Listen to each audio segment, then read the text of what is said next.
ఇది కూడా బెంగుళూరు మందార పూల మొక్కనేనండి. పక్కన షో పూల చెట్లు చిన్నవి 2.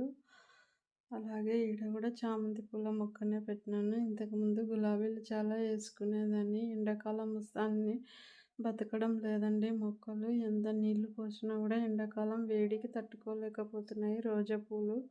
అందుకనే అన్నీ కూడా మందారము, చామంతులు ఇలా పెట్టుకున్నాను. అవి అయితే కనీసం పచ్చగా అయినా ఉంటాయని.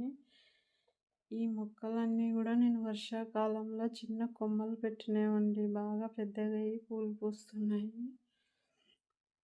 చుక్కమల్ల, నందివర్ధనము, మందార ఇలా రకరకాల మందార పూల మొక్కలు పెట్టుకున్నాను.